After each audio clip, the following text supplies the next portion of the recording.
What's going on, everyone? My name is Tenebris.Infinite and welcome back to Generation Zero. So for this past week, I've decided to finally put the new experimental KVM 59 under the magnifying lens to see what the heck is going on with that crazy new chain lightning effect. And let me tell you, I have found out some really interesting stuff. After about 4 hours of footage and a good 12 or so hours of fighting with the KVM on top of that, I've managed to discern a ton of hidden factors to this new experimental effect. From damage values to limitations, what the most effective utility is for the weapon to serve, and when you might want to choose a different weapon over this new gun. As visually impressive as it is, and as crazy as chain lightning may seem, it's got some slight downsides to it. So firstly, some common insights to the chain lightning itself. Ticks don't seem to trigger the arc effect no matter what, or if they do, it's incredibly rare to get a lightning effect off just one single bullet.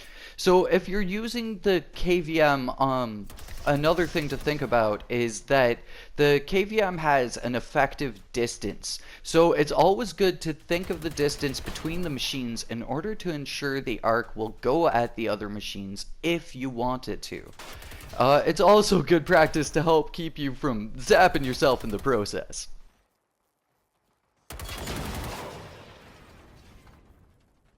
So another thing to keep in mind is that inanimate objects and trap materials won't set off the chain lightning effect. So you won't be able to trigger some sort of crazy combo explosion with any sort of nearby vehicles, which is kind of a good thing because we would potentially blow ourselves up in the process doing that.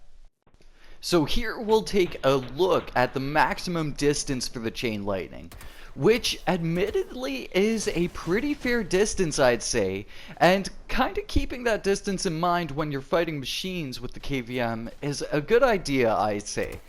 So you know how close you can get before you're actually shocking yourself in the process, or also so that you can influence your enemies to be close enough together so that the chain lightning effect can be pulled off.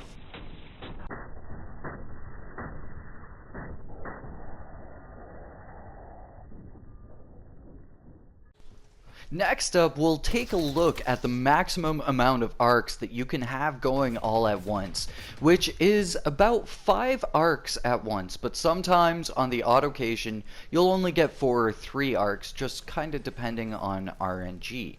Luckily, though, sometimes you'll get multiple arcs in a row, so you'll get like 1 of 5 and 1 of 4 and another 1 of 5, as it's all just kind of based on RNG, just like the EMP effect for the experimental clock.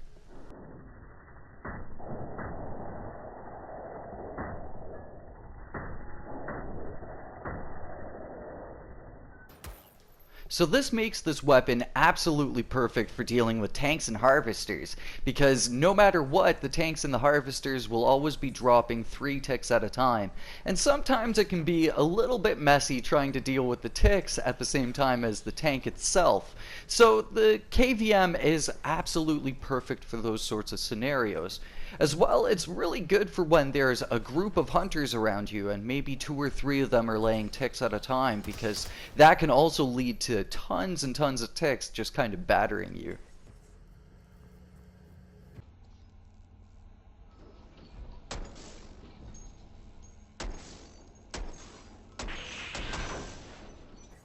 And I think most of all, this utility of the experimental KVM is best set for when you're dealing with the apocalypse machines, as apocalypse ticks can be such a pain to deal with. So as a crowd control, it's actually really useful, but admittedly, as you'll soon find out, it's really only reliable crowd control for weaker machines. But more than its utility as a crowd control function, I find it's actually better suited for single machines. One-on-one, using that spacing information we just covered to set up scenarios where your arcs are actually just focusing on that single target. The damage from the arcs on the single machine is much greater when it comes to hunters, tanks, and harvesters, as the damage tends to stack up really quickly. And against weaker machines, it's better to get them grouped together so that the chain damage can take out the whole group rather quickly as well. Now, tanks can be a little tricky because you want to get in their melee range so they just do their gas or shockwave attack instead of rockets and machine guns. But when they do this, they tend to kind of lurch forward, and that means that sometimes they can be a little closer than they appear. So you'll need to watch out that you're not zapping yourself in the process of trying to take down the tank. But all in all, it's a really fast method of taking down tanks at being under a minute. So quick that it might even be faster than the PVG, but that'll have to wait for another video. Hunters can be a little bit more difficult than tanks though, because a lot of times they'll rush you and try to jump you. Clearly they don't understand what social distancing is. But per hunter, it's maybe about 9 to 10 seconds in order to take them down. The only harsh part about hunters is that they tend to run around you in groups, which means the external arcs won't do any damage, as you dudes will soon find out here.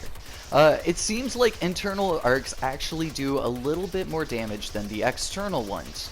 But another thing to keep in mind is damage is relative in Generation 0, and enemies' HP seems to be incremental between the machines.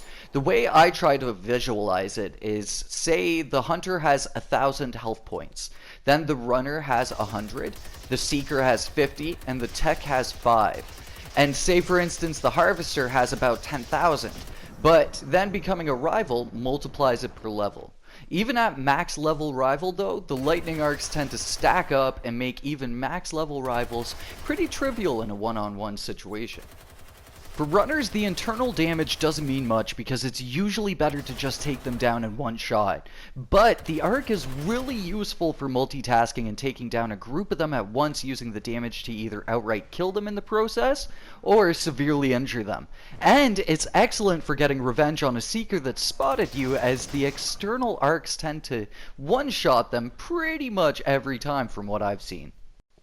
All in all, this is up there with the best guns in the game, but I don't think it's quite as good as the K-Pist or the PVG for certain specific things, due to the few limitations we've seen along the way. From enemy spacing to relying on luck, there's a lot that goes into using the KVM actually, but it's one of those risk-reward type guns that I actually really dig being in the game. So let's get to damage values next. This was one of the more difficult parts of the video for me to ascertain, as I'm doing everything solo and it's pretty hard to get the machines to sit still sometimes. But you'll see here that for each machine the damage is kind of relative. So in terms of relativity, that goes back to what I was saying about the health points earlier on in the video. So for the runner, the external arcs do about 20% damage, which is really dang good. With just 5 bolts, the runners will actually go down from that, and that means that it can be incredibly efficient for taking down large groups all at once. I'm not going to be including the tick or the seeker on this list because the external bolts just one-shot them, and usually your bullets will just one-shot them as well. But also the internal arcs on the runner do about 8% to a component at a time. Now for the tank, we're going to aim for the right leg's frame support to see how much damage the internal arcs do. And what you'll notice is that it only does 1% damage. And that's what you'll find on both tanks and harvesters, and it might sound like a very small, almost irrelevant amount of damage, but again, it's because health points are kind of relative per machine, and the stronger the machine, the exponentially higher the health will be percentage-wise. For comparison, the AG5 at 5 crown does 5% damage to the individual component at max level component damage here in Generation 0. So it would seem that the arcs are actually not dependent on skill for how much damage they'll apply, as it always just gives that 1%. But the 1% is a pretty slick advantage to the gun, considering it's absolutely free at the cost of 0 ammunition. So just as I said before, the harvesters, it's the exact same 1% per component as the tanks, but I feel like that 1% is a little bit greater than the tanks due to that relative health factor that I was talking about. Now, for the hunters, the external arcs actually do 0 damage, which again shows how different health values and armor values apply to reducing damage per machine. And as we saw with the runners, their 20% is actually 0% for a hunter. But on the other hand, the internal arcs for the hunters do about 4 to 5% per arc. Now, a thing to keep in mind is that this is all based on the KVM from the anniversary event, and this might be subject to changes and tweaks just as the first experimental weapons have had minor changes and tweaks since their introduction. But if there ever is some sort of massive change to the KVM, I'll probably cover it. But if it's just some minor balancing tweaks, I don't think that that's worth covering too much myself. Now here for the final clip, you can see that the tank, equally just like the hunter, takes 0 damage from external arcs, and it's the same for harvesters. So always keep in mind that the external arcs are great for runners, seekers, and ticks, while the internal arcs are better for the hunters, tanks, and harvesters. So there you go, all you need to know about this new chain lightning effect. A very powerful gun, and easily the most visually awesome experimental effect so far.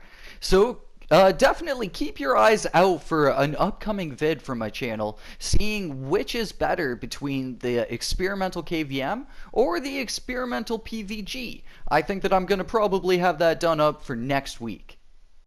So let me know, did you manage to get the KVM during the event? If you did, tell me your thoughts on it. I think it's rad as heck. Cheers, folks. Hope you all have a great weekend, and I will catch you all in the next one. Until then, peace.